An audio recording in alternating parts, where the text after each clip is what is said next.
Hi, hello. Hi, Anil.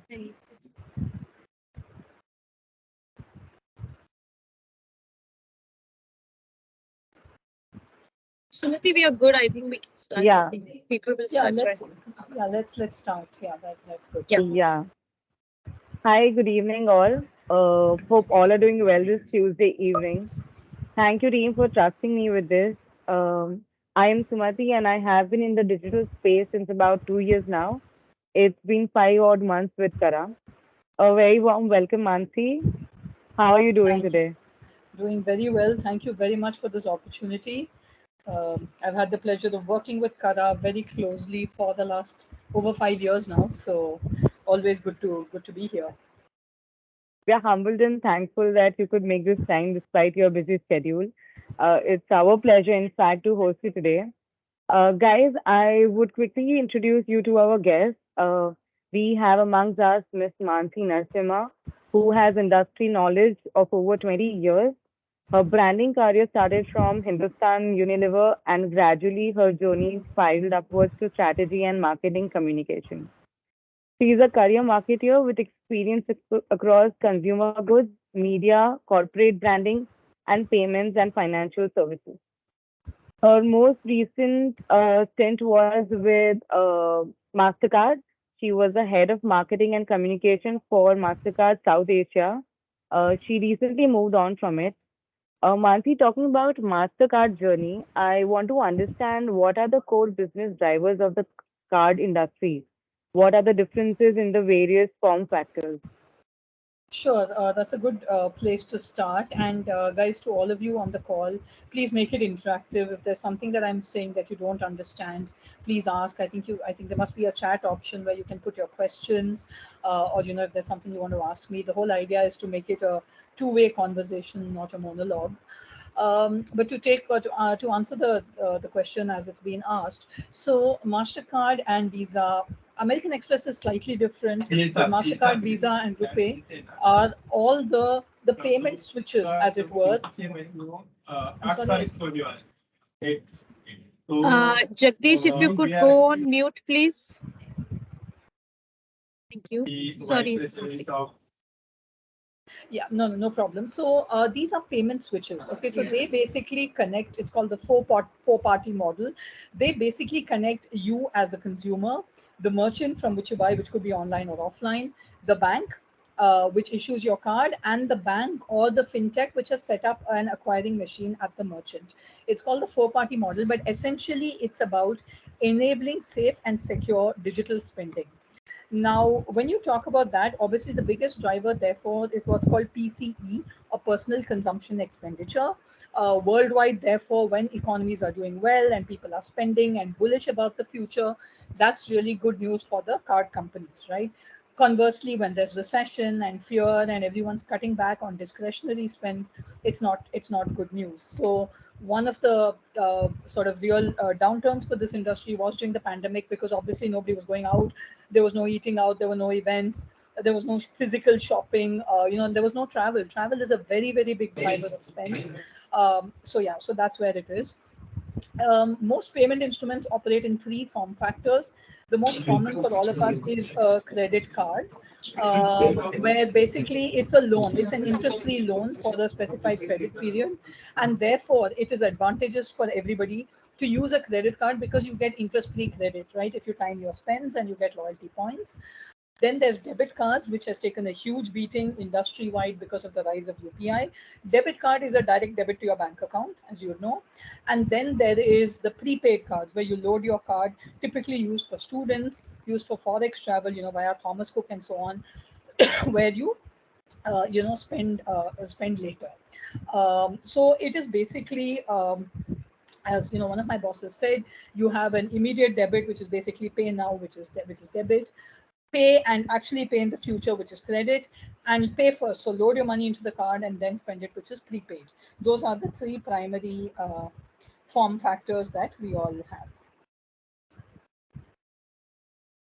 So, being a global organization, how does MasterCard exactly tailor its offering to local needs? What are some similarities when we understand it through the global platforms and globally? So that's an interesting question, Zumati, because so I think, for all of you as sort of parts of the marketing ecosystem, I think there's one important learning and something I've taken away from my 5.5 years at MasterCard, which is that human beings at the end of the day are the same, right? When you talk about the concept of priceless, right? And it's really about the sort of it's not the tagline, but the ethos behind it is there are some things in life that money can't buy. For everything else, there's MasterCard. And this was the original line, which was done in the late 90s, early 2000s. And it's one of the very few brand philosophies that has survived for over a quarter of a century. And that's really because the preciousness of human relationships is a universal truth. Right now, the manifestation of that may be different. So, in cultures like ours, it's much more about the joint family, large number of peoples coming together for celebrations. But as human beings, we are social creatures. So in any sort of cultural context, it is about people coming together. Now that could be as lovers, as friends, as parents and children, as siblings. So that emotion, which constitutes priceless, is common. So some of our most iconic ads are done around, say, the UEFA Champions League, which is the football property that Mastercard sponsors, where there's a very famous ad where a young child, must be 9 or 10, is ticking off the number of days to the final because he's so looking forward to it. Now that's something you can easily relate to. You just maybe substitute football with cricket in India, maybe substitute football with American football or baseball in the US, but the emotion is the underlying emotion is the same, right? The joy of kids meeting their grandparents is probably the same across the world. So if it's Thanksgiving, the food they eat may be different. If it's Diwali, we eat different things, but I think the philosophy is the same. So I think as a global organization, and to all of you who contribute to this, I think the lesson is look for the underlying human emotion. Because as human beings, we have our fears, we have our hopes, we have our desires, and that is largely common. What varies, of course, is the cultural nuance and the last mile delivery. So, and again, I don't know if the Karar Delhi team is on this call, but we've done a lot of work as Mastercard around cricket. Now, I have also over the last few months explained what cricket means to the Mastercard's global CEO, who's a German. Didn't quite understand it, so we've invited him to India for the World Cup. If corporate security permits take him to the India Pakistan match. Now that's obviously something which as Indians we relate to. So I think a big job, and I'd urge all of you, for whichever brands and companies you work for, try and get your feet into local nuances. Okay, what is it that, and in India it is so complex, I don't think any of us will master it in our lifetimes, right? The nuances of this country, culturally, linguistically, the food habits that we have.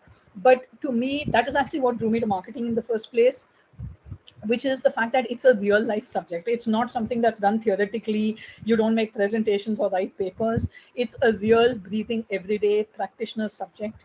And every one of you, I mean, I have dealt with media agencies for the last 22 years. I think the extra factor that you add to your clients is when you know those little bit of local nuances, right? And I think that's what, I mean, it's more acute in a global brand, but I think, and I worked with Godrej before I came to Mastercard. I think all of us need to really get our teeth into what is locally relevant, right? And locally relevant may not just be about the festivals and the food and stuff, but also, like, I think, ask yourselves, what is it that the youth of today in India are really consuming, right? And try and find the answers for that. So that's really, sorry, a bit of sort of gratis advice, but yes, Mm. I thought I would leave that because I No, passionately feel about it, and yeah. So no, that's great. But Sumati, before you ask the next question, Mansi, I just wanted to ask quickly on this because of cricket. Mastercard associated with women's cricket also. Was there a specific thought behind doing women's cricket association also? Because a lot of brands have a lot of hesitation really doing much kind of stuff from women's cricket perspective. oh, great, Megha. So you've touched a very personal sort of passion area of mine. So that was actually my idea to do it. And I think, see, there are two, three parts to it. Okay. And again, this comes to the bit about understanding where India is. Okay. I think India has fundamentally changed when it comes to women, women in sports. And a large number of these are not people like us on the call who come from relatively privileged urban backgrounds. A lot of these are people who come from tier 2, 3, and 4 cities, right? And the genesis of this, Mega, was when we got access to them as part of the overall sponsorship. And then when we started realize the privilege that I have, just for no sort of accomplishment of mine, just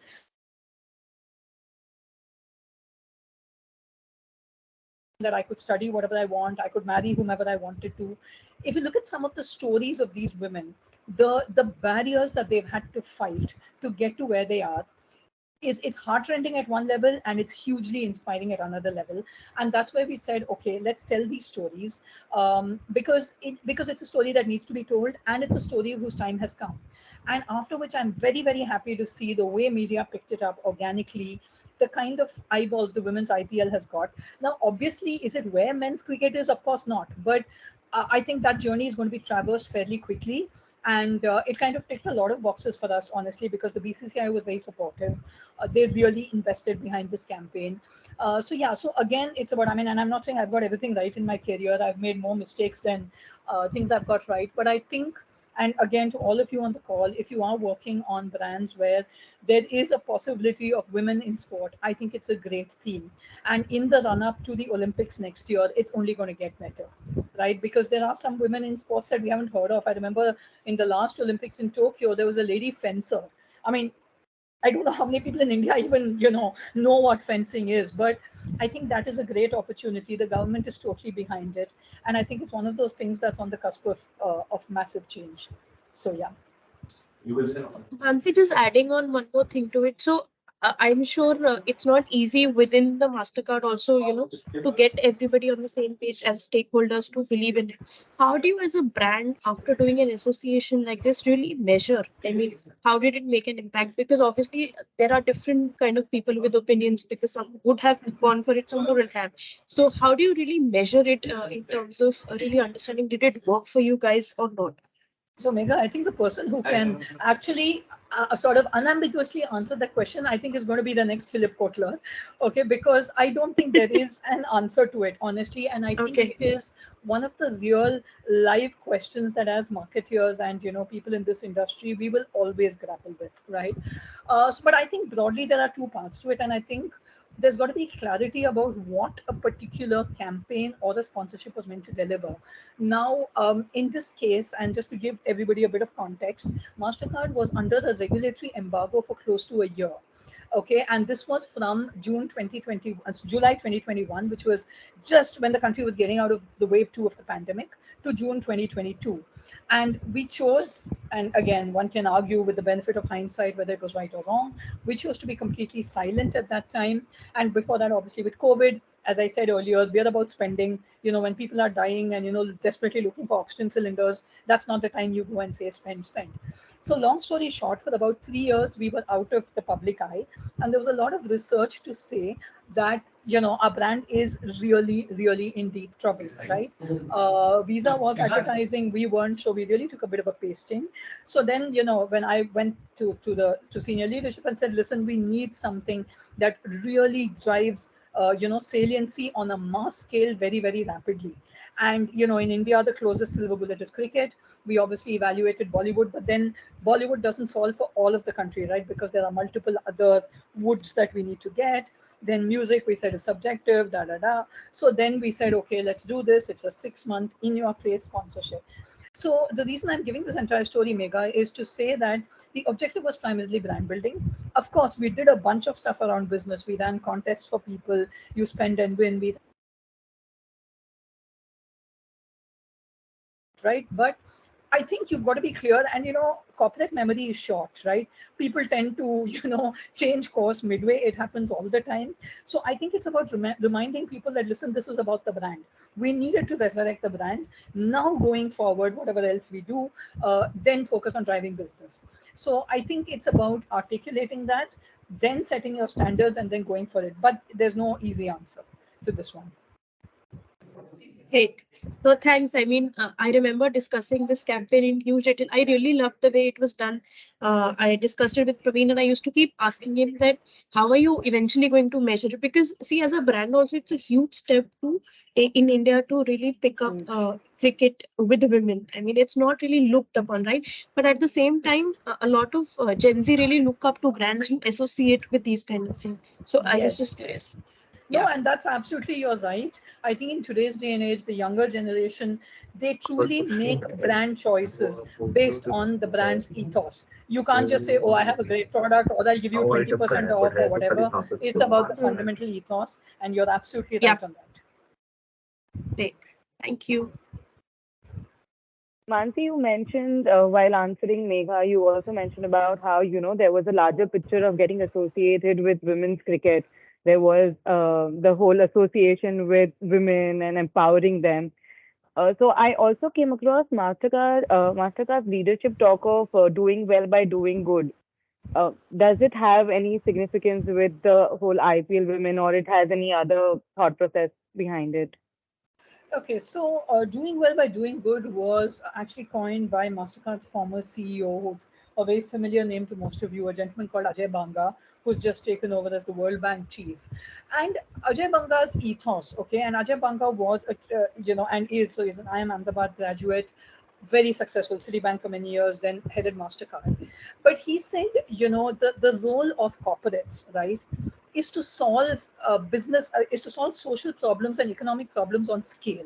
Okay, and MasterCard as a technology player in the payments industry can play a very definite role in getting more people into the financial mainstream. Okay, and that's when this ethos of course we have to do well and we have to answer Wall Street and we have investors on our backs and all of it, but equally we also need to demonstrate that we are getting more and more people into the financial mainstream, because the one big advantage is when you start transacting digitally, you have a trail of your spends, you have a trail of what you give and what you get, which forms the basis of a credit, of getting a loan, right? And I'll give you a tangible example. In India, we have a product called Farm Pass. I mean, we have it globally, but we launched it in India in the last 1 year. And this is about, it's a platform that connects farmers to buyers of produce. So think a company like ITC or, Britannia or something. So you have the farmers on one hand and you have these buyers on the other hand. And this basically eliminates the middleman, right? So the farmers get more realization for their crops. They have a trail of income, which then means you tie up with a bank and say, give these people a loan. That's a virtuous cycle that a company like MasterCard can set in motion. And that's what he meant. And that's a large part of our ethos, whether it's working with farmers or women entrepreneurs, so there's a whole bunch of stuff once you start looking at it with that lens. Okay, that's great. So we have one question Question, sure. from the audience. Sure. Um, how does Hi. Mastercard or Visa card? Okay, Trishla, you have a question? Thanks, Sumati. Yeah, yeah. Yeah, hi, Mansi. This is Trishla this Sure. side. Mansi, interesting topic on UPI with this great success of transaction via UPI across India, which we can see. How is Mastercard doing in India with this spectacular success of this UPI transaction? Okay, so that's and I'm going to give a slightly politically incorrect and but which is the honest answer. So one thing I will tell you is that see, India has actually one of the world's most advanced, possibly the world's most advanced fintech and payments ecosystem. Okay, so just to give you a sense, one of my former bosses, who's now with Mastercard in the US, he was telling me, an Indian, so he understands what India is. He was telling me that in the US, people still use checks, they use travelers checks, they use demand drafts, okay, and they use cash for a lot of transactions, right? In India, I don't know too many people who do. Yes, cash we may use still, but it's, we literally walk about with our phone and with our cards. Okay, so is UPI great? It is a fantastic technological platform by the government. It's a very seamless user interface, right, which is why it's so intuitive even for people who may not necessarily be educated and so on. Okay, now, there are two ways of looking at this. Okay, so is UPI competition? Of course it is, right? Because at the end of the day, when you're deciding to spend, I mean, and all of us people on this call, you have a choice whether you pull out your card, whether you do a bank transfer, whether you use UPI, right? Let's face it. And there will be some parts of the time when people use UPI. Okay. However, there is a larger battle at play, and the irony of it is with all the evolution in digital payments, 75% of India is still a cash economy. right? Some part of it is obviously tax avoidance. They just want to stay out of the net of the government, nothing you can do. But there is still a lot of lack of awareness about digital, about True. digital payments, right? It's something as simple as one of the maids I had a few years ago actually said, she asked me how I get my salary, because I used to give, salary to her, like take, thousands of rupees and give it to her. And I said, bank account mein aata hai. So she just couldn't believe it. She's like, what do you mean? Like, if you don't see cash, what does it mean that you've got money? And again, to my point about understanding the real India, it's unbelievable how many people still have that. So I think there's a lot of work to be done by everybody, in this space. But yes, I think UPI is a fantastic development, and I think as Indians, we should be legitimately proud of, the fintech ecosystem here. Thank you, Mansi. That's really helps. You're most welcome. Yeah, that is true. So Mansi, we have one question here, very basic one, but even I am curious about how it works. So how does Mastercard or Visa card make money, and how does a bank make money issuing credit cards if anyone makes a timely payment? Make payment. Okay. So this will be a little technical, but let me explain it. As I said, this is both Mastercard and Visa operate on what's called the four-party model. Okay, the four parties are the consumer, the bank that issues the card, which is called the issuing bank. So if it's an ICICI Mastercard card, that's ICICI. The merchant, and merchant could be physical, and I'm going to keep it as physical for ease of explanation, but it could be an online merchant as well. And then you have something called, when you actually look at a point of sale machine, there is a bank or a fintech partner who should have actually put the machine over there. So you have Worldline, you have Pine Labs, okay, and it is backed by a bank. Now, when a card is used, okay, so let's take, for argument's sake, ICICI Mastercard. I go to okay, a department store in Bombay, and I pay 100 rupees, okay, and I pay with credit cards, okay, because the economics is slightly different for both, okay.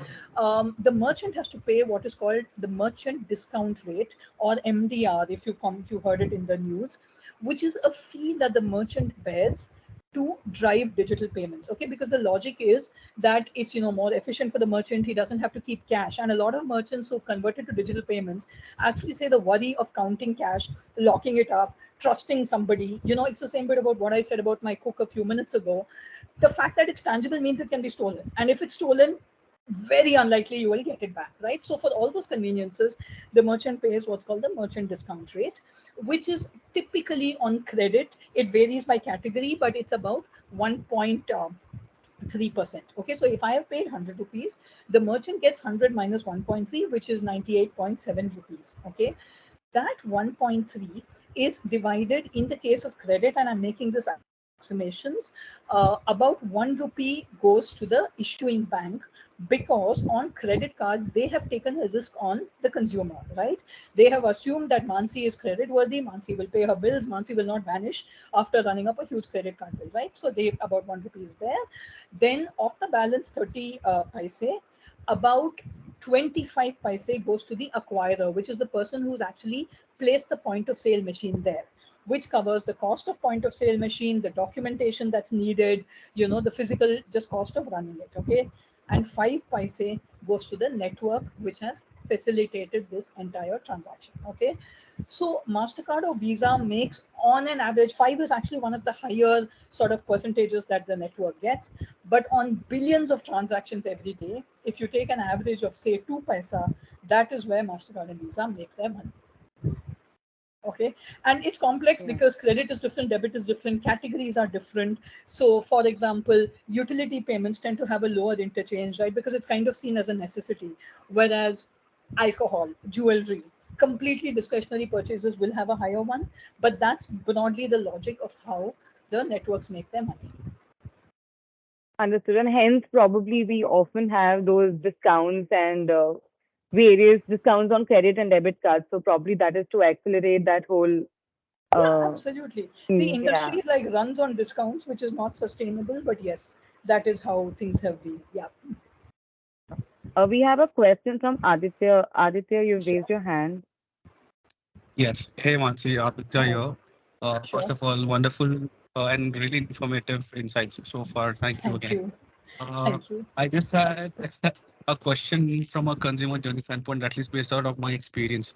So, in my last company, when I opened a new salary account, I directly got the debit card and credit card from the bank where I opened the account, and the debit card was Mastercard, and the credit card was Visa. And I Right. didn't really had a choice then. And the second time around, when I was actually picking up a second credit card from a bank that gave me offer, I simply just checked which particular card is good for me in terms of offers and basis my spending behavior, irrespective of Visa or Mastercard. So my question was just to understand how does media and marketing influence a consumer's journey in while making the decision of Mastercard or Visa. Okay, so that's a great question, Aditya. And the simple answer, so there are two parts to this answer, okay?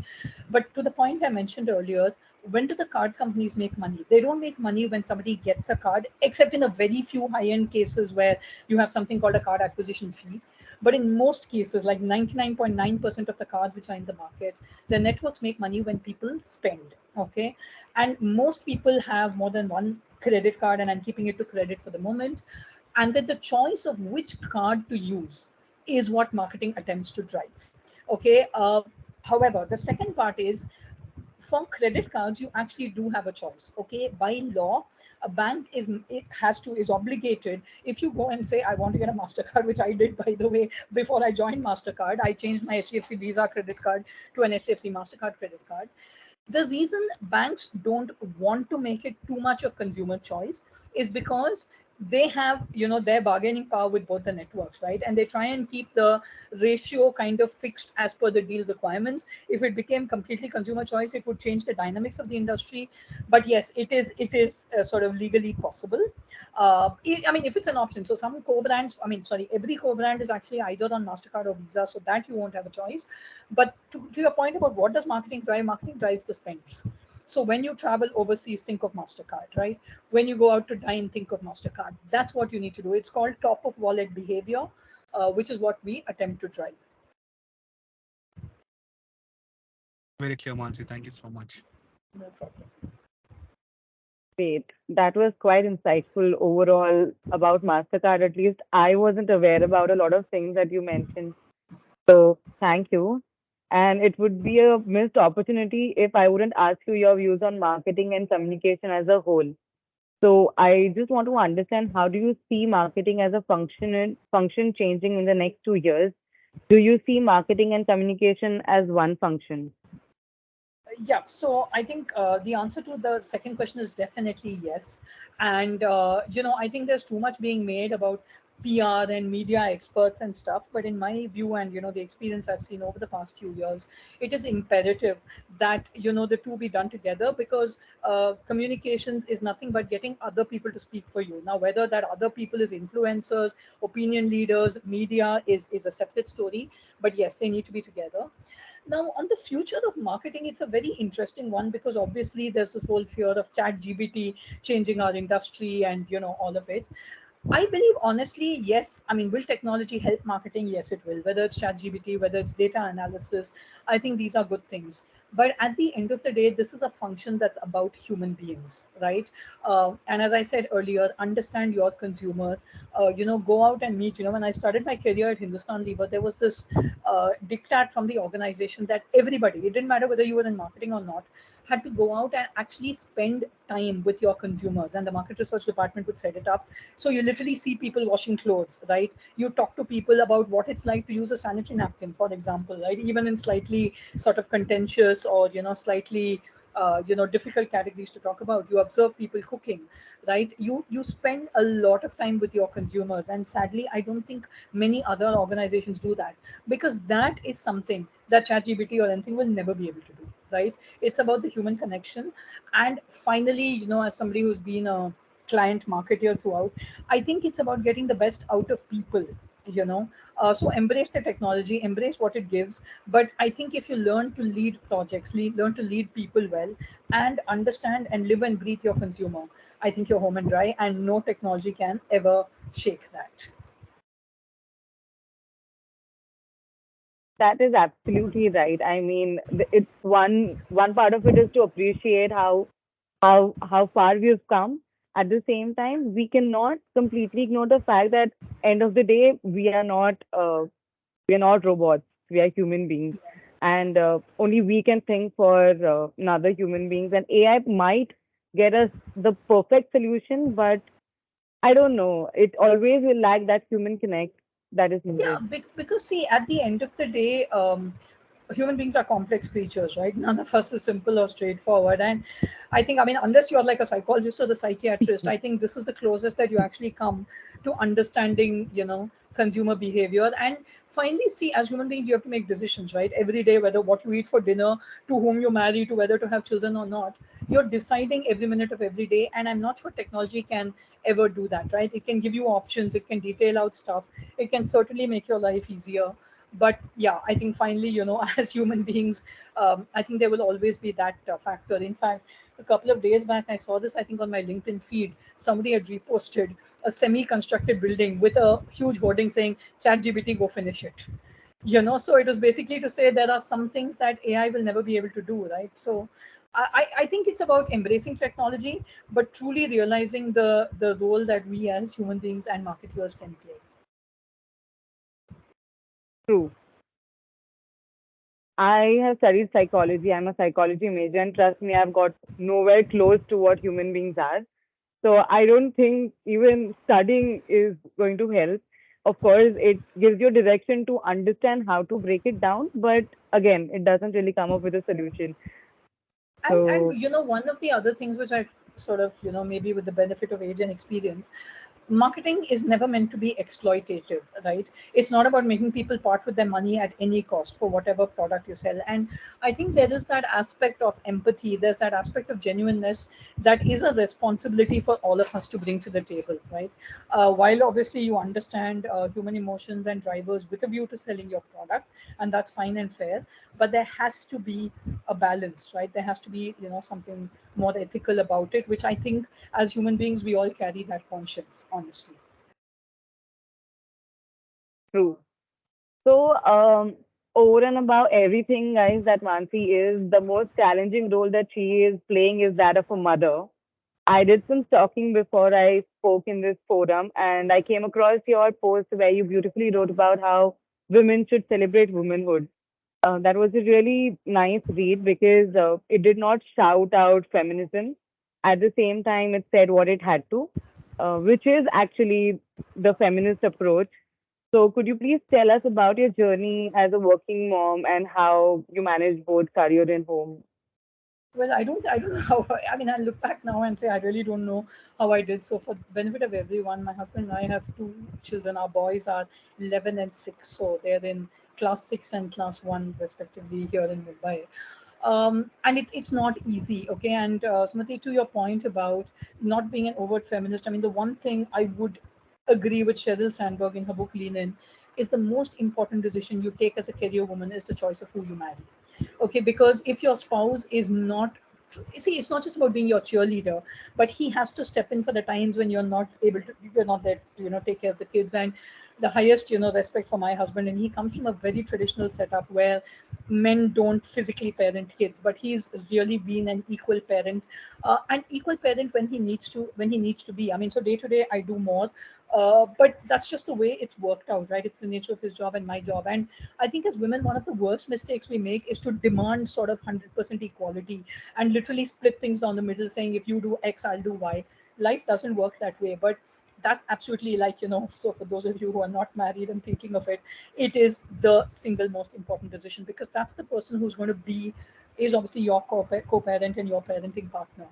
Now, I think in terms of managing, I mean, I have struggled. Okay, I have struggled more times than I can remember. And there is a book, a very nice book for those of you who are interested, written by a former colleague of mine in Godrej. The book is called What I Did Not Expect When I Was Expecting. Okay, so it's a book about parenting written by this lady called Tina Trikha. She was my colleague, head of strategy at Godrej when I was there. And it really talks about how, as women and mothers, you are plagued by guilt. Okay, am I giving enough to my job? Am I giving enough to my children? And you're comparing yourself with either women who don't have children or women who are stay-at-home mothers, and you're saying, oh god, I'm not getting either, right? I'm not cooking for my kid, I'm not supervising his homework daily. So it's hard, okay. And I think all of us beat ourselves up for it. But I think, yes, it's not something I have succeeded in, but I think to keep that guilt at bay, all of us will do the very best we can for our children, okay, as mothers and as fathers. I think that's important. I think it's important to really rely on technology. I mean, I run my house, I shop for groceries, I shop for vegetables, I pretty much do a lot of things. I pay all my mates on, Google Pay. So I think that bit is important. Have a support system, right? So in Bombay, not that one has much choice, but I've always stayed in complexes where we've had friends who can sort of support you when you do that. But yes, it's hard, but I can tell you it is immensely fulfilling. And those of you who are parents on the call will understand there's truly, this is truly priceless, right? When your kids come and tell you, oh, here's this lovely painting I made for you, or they come and hug and kiss you. I know people who say having a dog is even better. I don't, so I'm no one to compare. But I can tell you having kids has been hugely fulfilling. And as I said, I think all of us in this generation and the generations to come have the benefit that even as fathers also you play a very active role in your children's development. And that's very fulfilling. So embrace it. Life will sort itself out.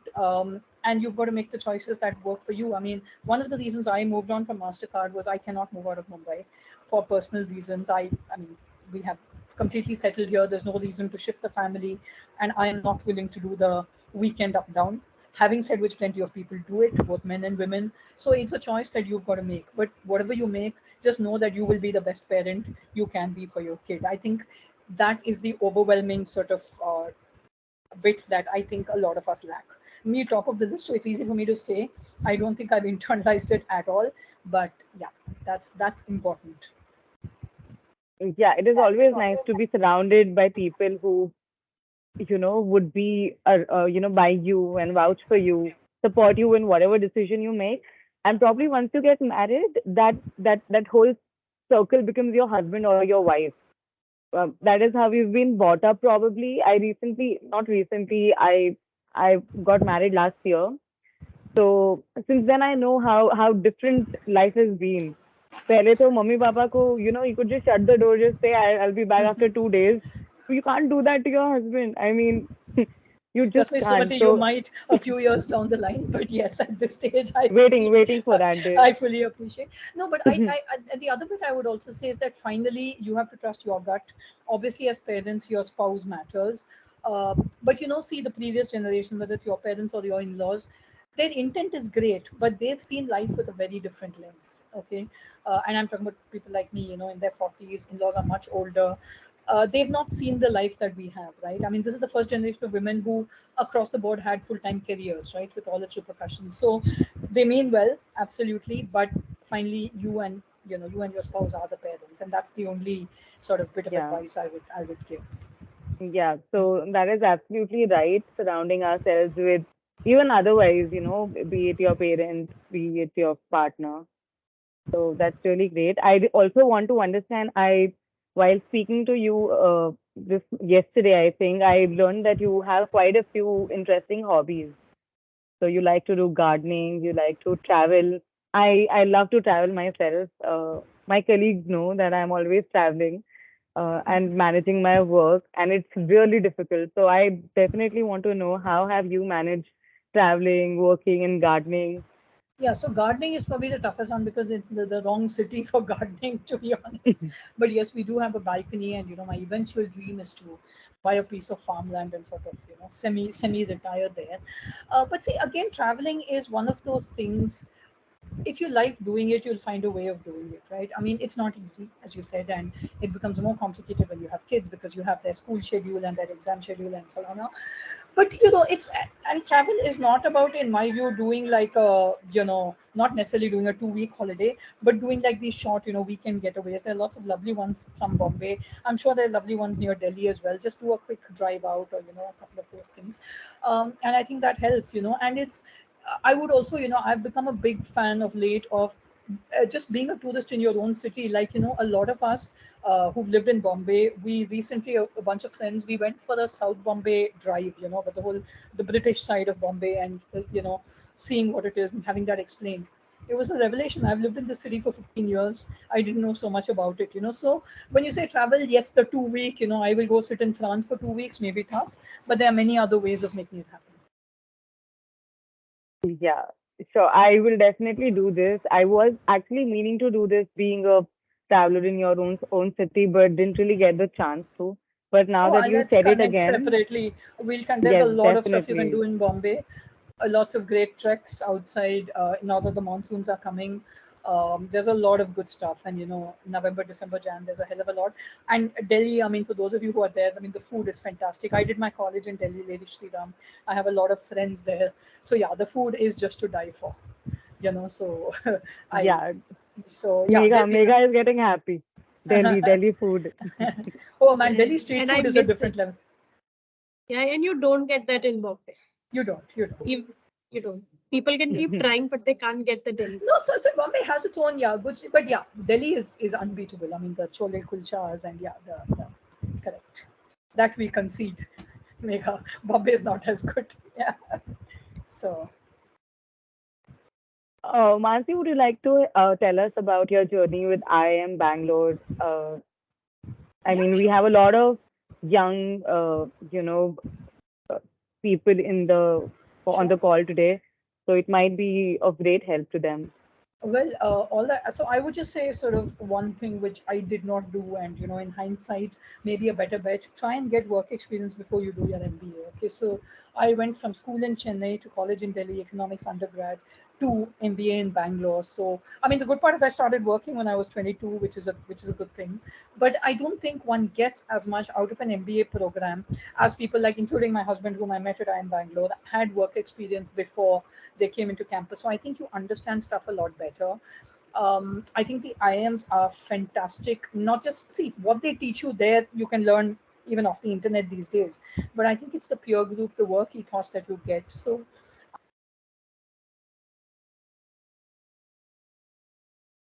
also, anything that's rigorous, that gives you a great peer group, absolutely go for it. And if possible, with some work experience under your belt. So, guys, we're open for questions. If any of Yes, you have please. any Yes, questions, please. This is not about me giving yarn.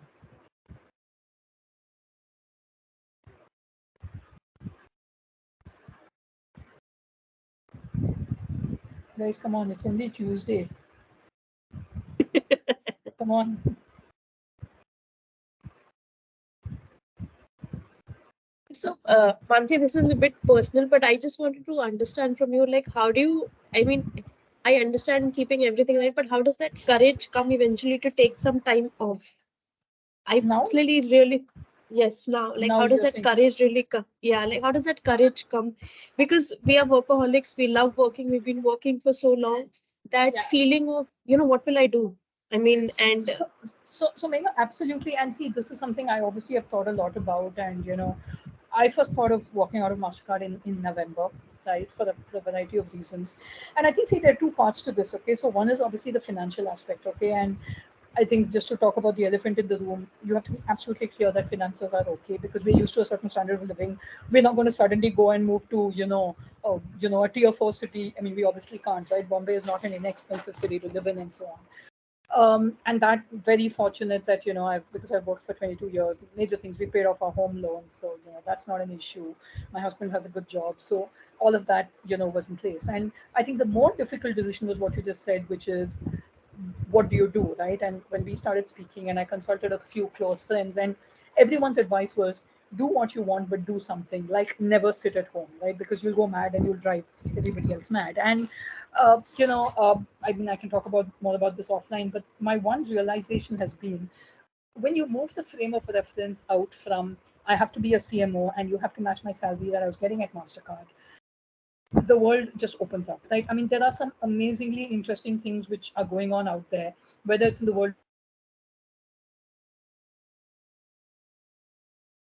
read about, teaching as an opportunity, right? I mean, there's IIT Bombay, there's SP Jain, there's schools here. There is a lot of stuff that just comes up if your primary focus is not money.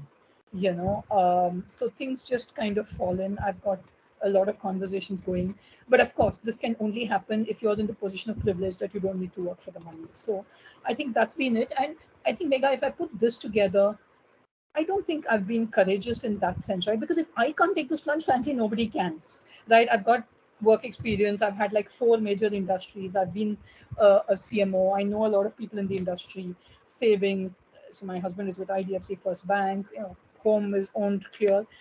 I mean, after this also, if I can't take the risk, I mean, there's no limit. And yes, you're right. It's obviously, there's always the thing of saying, what if this happens and why not one more car and why not this? It happens to all of us.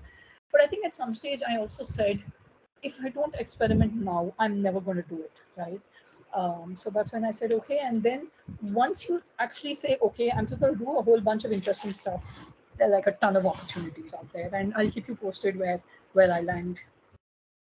Yeah, Mansi, I want to work with you finally. I keep writing emails to you. I haven't worked with you, so I'll figure out a way to work with you. I've only heard great things. मुझे अभी काम करना है. I don't know. I think Prem is on the call. I don't know if Prem and Praveen and these guys will agree. I've tormented them enough. So, but yeah. No. No, Mansi. From all backgrounds, it's only good things that I get to hear. So don't worry on that. No. I'll So, also yeah. let you guys know, and then we'll take it from there. Yeah, but I Yes, think there are a yes. couple of questions. So Yeah, Pooja, Sumati, there are you, a couple of questions on the chat also. Huh? yeah, Just see that. yeah.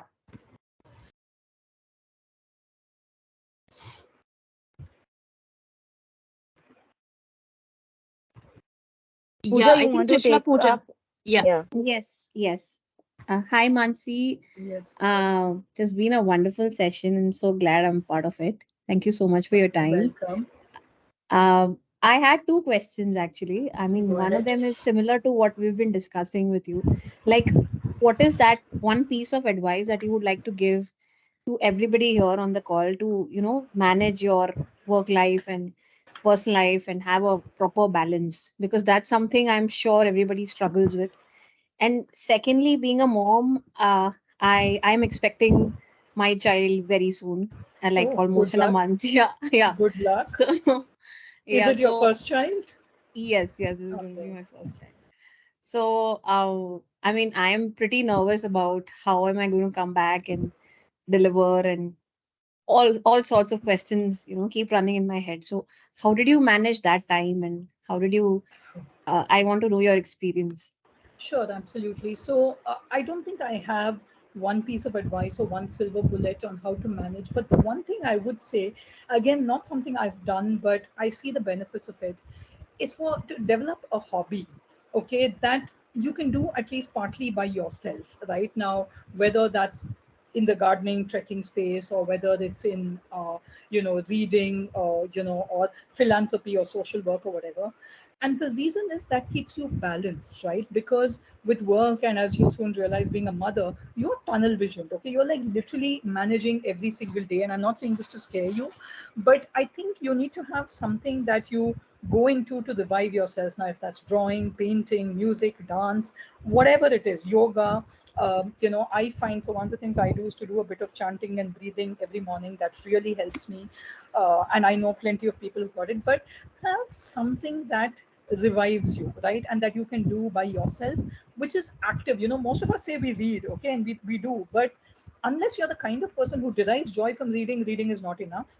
And see, there will be times in life when you will have to be by yourself, right? With all, I have some fantastic friends from school, around me in Bombay. But at the end of the day, if you can be happy, I think that hobby is one thing. I didn't do enough of it, but it's something I would advise.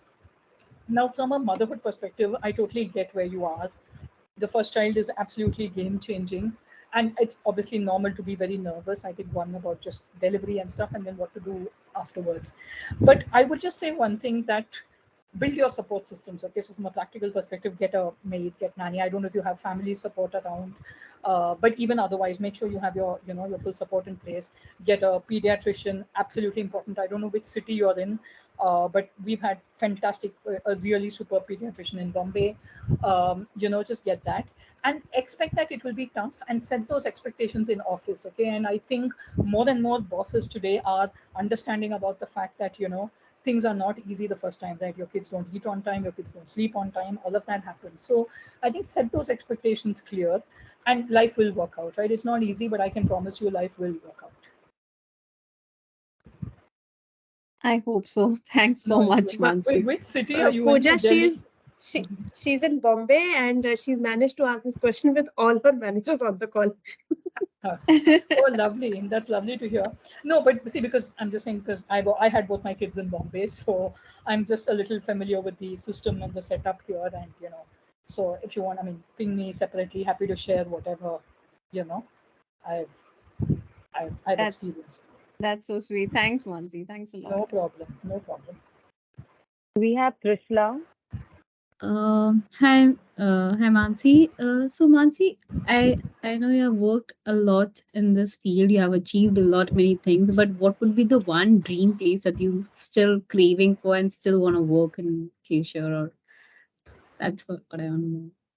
So I'll tell you what I mean, and I don't have one place or even one industry, but I do want to go to a place where marketing as a function can make a tangible impact. And I don't mean the Hindustan Lever PNG types of selling shampoos or things, but can marketing really affect social change? Because I think that's what this country needs, and a lot of the options I'm exploring are in that territory. To actually give back in a meaningful way with the profession that I've done. So yeah, that's my dream, honestly, going forward. I guess then we'll keep tapping your LinkedIn to see what's there next. Anytime, anytime. No, and anytime you can drop me a message. I'm happy to chat, because one thing I've been singularly lucky with is great mentors, great people I've met at work, and I mean, it's only fair that I kind of pay it forward. So absolutely. Thank you, Mansi. Anil, Anil Sidhu. Yeah. Hi, Mansi. Yeah. Hi.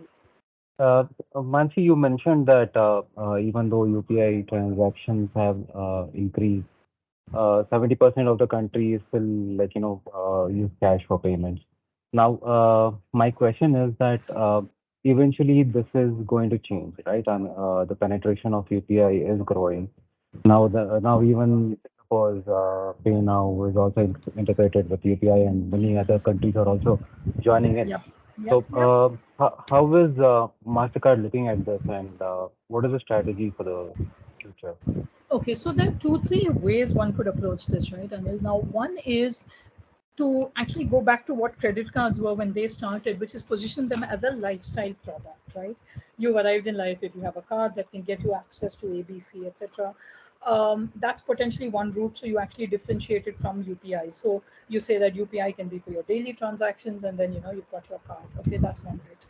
UPI in its current form is a debit from your bank account, right? While, of course, they are moving in the direction of granting credit, but at the moment, there's also a big advantage for using your credit card, which is the interest-free credit period, and the loyalty points that you get. So that could be another one. And I think, again, it's very early, and obviously it's very confidential, but then there are conversations about, can companies work together to drive financial digitization more and more, and those are conversations which are on, and I can't reveal more, but yes, that it's something that could be considered, right? But you're right, it will grow. Digital payments will grow. The pandemic was a huge step jump, because you couldn't access cash, and you didn't want to access cash, and you didn't want to touch it. So you're absolutely right. And barring either people who just want to evade tax, about which there's nothing you can do. And of course, the whole religious connotation that cash has in our country, although even that is changing, because I was told recently that Tirupati is accepting e-donations. I was like, wow, okay, now we are moving. But yeah, but so yeah, so there are some of these conversations which are on. Thanks, Mansi. Thanks. Sure. Thank you so much, Mansi. We are almost at the end of our session. It has been lovely interacting with you and moderating this session. I Thank am you. definitely going to get in touch with you for the Mumbai Anytime, tour. anytime, and Pooja, and anybody else who wants, and I'm around in Bombay, Yes, happy to chat. You can follow my LinkedIn, and if you want to drop me a message, I will respond. definitely. Thank you so much for Thank you, everyone, yeah, thank for you. making this time. Thank you, Thank Thank you. Mansi. you Thank everyone. you so Thank much. you. Thank you, Mansi. Bye bye. Thank you. Bye Thank bye. you. Thank you.